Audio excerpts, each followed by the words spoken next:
कि भूदेव क्यों रो रहे हैं? कथम रोदिषि विप्रत्वं काते चिंता बलीयसि वदत्वं सत्वरं मह्यं स्वस्य दुःखस्य कारणं। हे विप्र, क्यों रो रहे हैं? रोने से कोई दुख मिटता नहीं, याद रखना। चाहे जितना भी आप रोते हैं, रोने से दुख ज्यादा बढ़ता है, कम नहीं होता। तो सन्यासी ने कहा, क्यों रो रहे हैं विप्र? काते चिंता बलियसी, तुझे क्या चिंता सताती है, मुझे बताइए। तब ब्राह्मण ने कहा कि देखिए सन्यासी जी, मुझे कोई संतान नहीं है, और जो जो पितरों को मैं जलांजलि या भावांजलि या अन्नांजलि देता हूं, वह मेरे पितृ श्वास गर्म करके अंगीकार करते हैं। और जिन देवताओं को मैं नैवेद्य प्रदान करता हूं, वे देवता भी मेरे पर खुश नहीं है, प्रसन्न नहीं है। और जिस गाय को मैं घर पे लाता हूं, वह गाय को कोई भी बछड़ा या बछड़ी की प्राप्ति नहीं होती है। और साथ साथ जिस वृक्ष मेरे आंगन में मैं रोपता हूं, तो वह वृक्ष को न फूल आते हैं न फल। इसलिए मैं बहुत दुखी हूं, और दुखी होने की बजाय अब आत्महत्या करने के लिए यहाँ आया हूं, क्योंकि मुझे कोई संतान नहीं है। तब सन्यासी ने बहुत सुंदर बात बताई कि यह जो ज्ञान है उनका त्याग कर दीजिए। बलिष्ठा कर्मणो गति ही, उधो कर्म की गति न्यारी, उधो कर्म की गति न्यारी। जो आपके भाग्य में कोई संतान होता तो संतान मिलता, लेकिन आपके भाग्य में कोई संतान नहीं है, इसलिए उनकी चिंता छोड़ दीजिए। मैं अभी ध्यान में थोड़ी देर बैठता हूं। उनके सामने सन्यासी ने ध्यान लगाया, 2-5 मिनट तक ध्यान किया अच्छी तरह से। उनके बाद सन्यासी जागृत हुए, और जागृत होने के बाद सन्यासी कहते हैं ये ब्राह्मण को, क्या कहते हैं? शृणु विप्र मया तेज्य प्रारब्धं तो विलोकितम् सप्त जन्मावधि तव पुत्रो नैव च नैव च। हे आत्मदेव, मैंने आज तेरा प्रारब्ध देख लिया। इस जन्म में तो कोई पुत्र या पुत्री होने वाला नहीं है, लेकिन अगले 7 जन्म तक कोई भी पुत्र या पुत्री की प्राप्ति नहीं होगी, क्योंकि आपके साथ किसी का ऋण संबंध जुड़ा हुआ या जुटा हुआ नहीं है। इसीलिए कोई संतान की प्राप्ति तुझे नहीं होगी। इसलिए मैं कहता हूं कि संतान की चिंता छोड़कर अब सन्यासी सर्वथा सुखम, सन्यास ग्रहण कर ले। रे मुंचाद्य कुटुंबासाम सन्यासी सर्वथा सुखम, यानी सन्यास में साधु होने में बहुत आनंद है, बहुत सुख है। इसलिए पूरा ये संसार का विचार छोड़कर अब साधु हो जाइए। ये मेरी आपको नम्र सलाह है, इसलिए आप ऐसा कीजिए। तब ब्राह्मण ने कहा कि देखिए, जो आप मुझे संतान नहीं प्रदान करेंगे तो आपके सामने ही मैं आत्महत्या करने वाला हूं। तब सन्यासी ने कहा कि देख, संसार में सबसे सुखी संत हैं, और आप लोग तो जानते हैं अच्छी तरह से, क्योंकि आप गृहस्थ आश्रम में रहते हैं। और यहाँ प्रायः सब हिंदी भाषी बैठे हैं, और मारवाड़ से या राजस्थान से, कोई बिहार से, कोई यूपी से, और अलग अलग प्रांत से आए हुए हैं। और सूरत में आकर बड़े बड़े बिजनेस भी आप लोग करते हैं। और अच्छी तरह से आप लोग जानते भी हैं कि संसार में पूर्ण शांति का एहसास प्राप्त नहीं होता।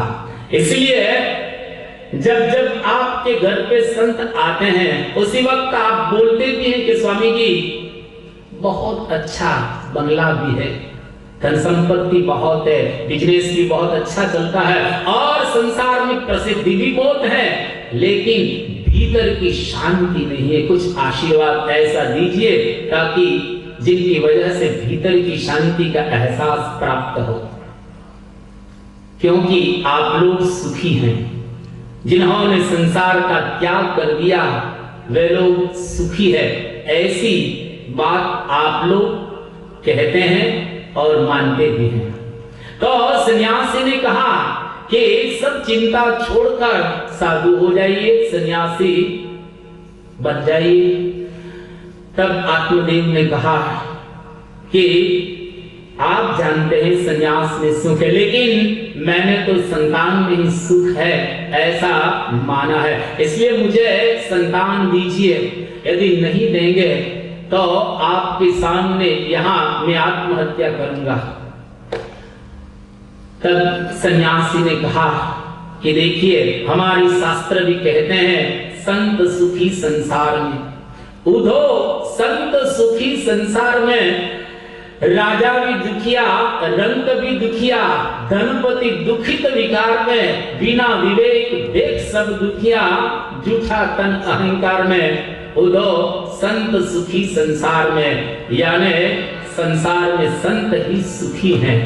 और जानते भी हम लोग हैं कि संसार में बहुत ऐसी झंझटें रहती हैं जिसमें सुख का अनुभव होना बहुत मुश्किल है। इसलिए हमारे महापुरुष बताते हैं कि संत सुखी संसार में। सुनिए, संत सुखी संसार में, संत सुखी संसार में, और सबे जगत निरंतर, और सबे जगत निरंतर, तीन ताप की धार में, संत सुखी संसार में, संत सुखी संसार में।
यदि प्रश्न होगा कि संसार में यदि संत ही सुखी हैं तो क्या गृहस्थ सुख प्राप्त नहीं कर सकते हैं?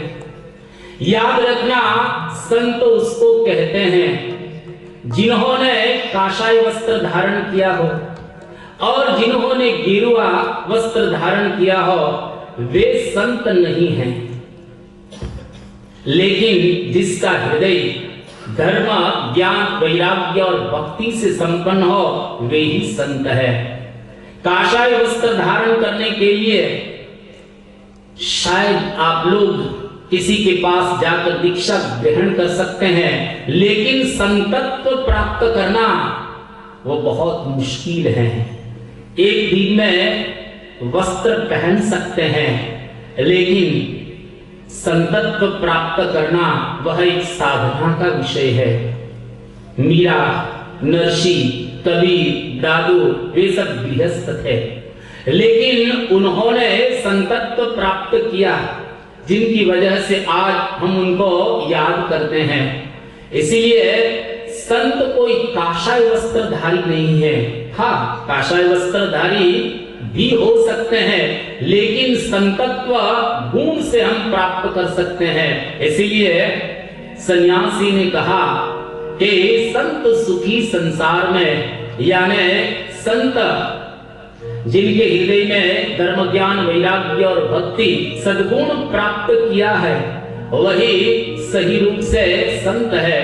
तो आज सन्यासी उनको ऐसी एक बात बताते हैं, और हम भी जानते हैं आज से शायद 50 साल पहले कोलकाता में एक बहुत बड़ा धनिक सेठ रहता था, जिनका नाम लाला बाबू।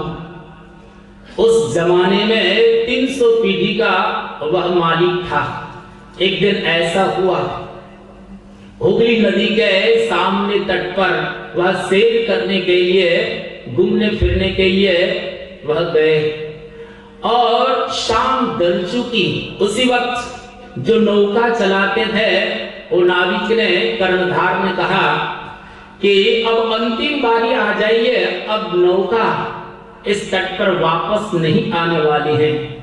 सब लोग नौका में बैठ गए, लेकिन सेठ बहुत प्रकृति में मस्त हो गए थे, और जोर जोर से कर्णधार में नाविक ने बूम लगाई कि आ जाइए, अब अंतिम बारी, अब नौका इस तट पर आने वाली नहीं है। सेठ बैठ गए जोर से दौड़कर नौका में, लेकिन एक शब्द याद रह गया कि अंतिम बारी, अंतिम बारी।